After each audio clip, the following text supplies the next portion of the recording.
রাধে রাধে বন্ধুরা, আজকে ভগবান শ্রীকৃষ্ণের রূপমাধুর নিয়ে কথা বলবো।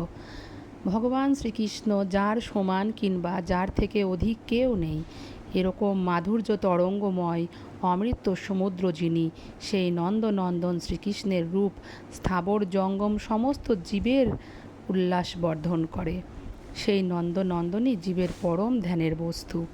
কৃষ্ণের সখারা বলেন, অপূর্ব মাধুর্য তোমার, গলায় মালা, শঙ্খ, মাথায় ময়ূরপুচ্ছ, পরনে পীতবাস, কানে ফুল, বুকে মল্লিকা মালা, অপূর্ব সুন্দর।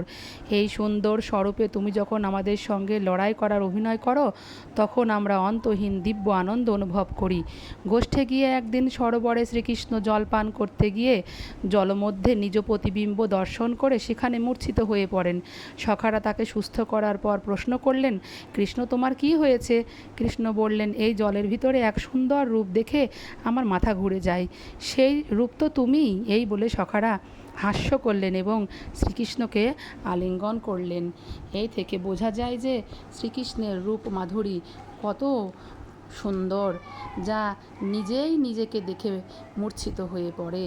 এই রূপমাধুরীতে ভগবান শ্রীকৃষ্ণের সমস্ত দাস দাসী, সখা সখী, গোপগোপী সবাই মূর্ছিত হয়ে পড়ে, কারণ ভগবান শ্রীকৃষ্ণ সর্বাকর্ষক, তার রূপ দিয়েই সবাইকে আকর্ষণ করে।